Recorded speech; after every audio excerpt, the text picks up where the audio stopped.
नमस्कार दोस्तों, आप सभी का स्वागत है हरर स्टोरी की एक नए अध्याय में। आज हम सुनेंगे लक्ष्मी की हरर कहानी। ये कहानी 17 साल के जिमी की है, जो कि दिवाली की छुट्टियों मनाने अपने मौसी के घर कोची जा रहा था।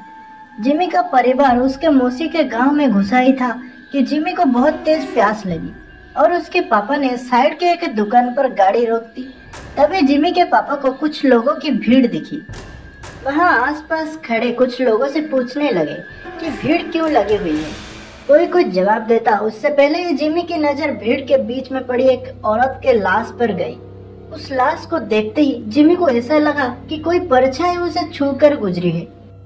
तभी जिमी का ध्यान सड़क पर पड़े उस औरत के सजने और संवरने के सामान पर गया। उसने सबसे नजरें चुराते हुए वहाँ से एक कड़ा उठा लिया। इतनी देर में जिमी के पापा उसे बुलाने लगे।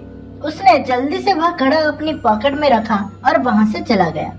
अपने मौसी के घर पहुँचने के बाद जिमी सबसे थोड़ा अजीब अजीब सा बर्ताव करने लगा।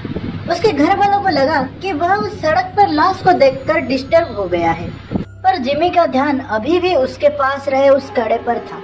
वह अपने कमरे में शीशे के सामने उस कड़े को पहनकर देखता है और मुस्कुराता है। एक दिन जब जिमी अपने कमरे में उस कड़े को पहने खड़ा था तो उसका मन किया कि वो पूरी तरह से लड़की बन जाए। वह अपने कजन रुचा के पास गया और उससे उसके सजने संवरने का सामान मांगने लगा। फिर जिमी अपने मौसी के कमरे में गया और वहां से उनकी साड़ी और लिपस्टिक उठाकर ले आया। वह तैयार ही हो रहा था कि जिमी के पापा उसके कमरे में आ गए। जिमी को देखते ही उसके पापा उसे खूब डांटने लगे। जिमी ने रोते हुए कहा कि वह लड़की बनना चाहता है। यह सुनकर उसके पापा बेहद गुस्से में आ गए और उसे बुरी तरह पीटने लगे और उसका कमरा बाहर से बंद करके चले गए। जिमी अपने कमरे में बैठकर जोर जोर से रोने लगा कि तभी अचानक उसे दीवार पर लड़की की एक परछाई नजर आई और धीरे धीरे वह परछाई उसकी तरफ आने लगी। जिमी वह परछाई देखकर थोड़ा घबरा गया और कमरे का दरवाजा जोर जोर से पीटने लगा, पर किसी ने दरवाजा नहीं खोला। उसने मुड़कर देखा तो वहाँ कोई नहीं था। फिर उसके बेड के नीचे से एक अजीब सी आवाज आने लगी, माना कोई जिमी को पुकार रहा हो। जिमी ने जैसे ही बेड के नीचे देखा तो वहाँ उसी औरत की लाश पड़ी थी जो उस दिन जिमी को सड़क पर दिखी थी। वह दिखने में बहुत डरावनी लग रही थी। वह औरत उसकी ओर रेंगते हुए आई और जिमी में समा गई। जिमी वहीं बेहोश हो गया। अगले दिन से जिमी अजीब तरह से बर्ताव करने लगा। वह अपनी मौसी की साड़ी पहने रहता, लड़कियों की तरह सस्ता संवरता और सबसे बोलता कि अब से उसका नाम लक्ष्मी है।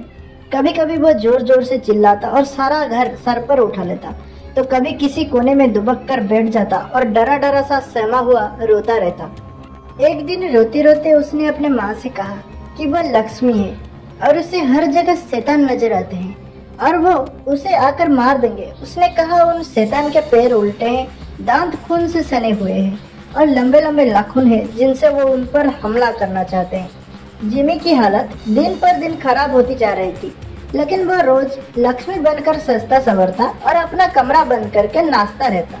उसके घर वाले समझ नहीं पा रहे थे कि उसके साथ क्या हुआ है और वो अपने आप को ही क्यों लक्ष्मी कह रहा है। जिमी के पापा मदद के लिए आस पड़ोस में पूछने लगे। पता करने पर उन्हें मालूम पड़ा कि वह लाश जो उन्होंने उस दिन सड़क पर देखी थी वो किसी और की नहीं बल्कि जोजस लक्ष्मी की थी।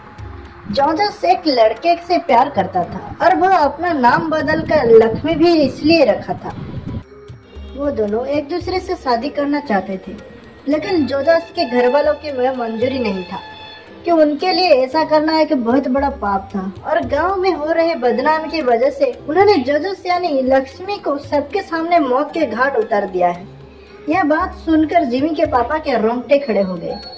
उन्हें जिमी के साथ अपने बर्ताव के लिए बहुत पछतावा हुआ। उन्हें समझ में आ गया था कि उनके बेटे जिमी के शरीर में जरूर लक्ष्मी की आत्मा घुस गई है। वह जल्दी से पूरी बात बताने के लिए घर के लिए निकले, लेकिन तब तक बहुत देर हो चुकी थी। जिमी उस दिन भी अपना कमरा बंद करके नाच रहा था कि तभी उसे लगा कि उसके दरवाजे पर शैतान उसे मारने आ गए हैं। वही शैतान जिनके पैर उल्टे थे, दांत खून से सने हुए और लंबे लंबे नाखून थे।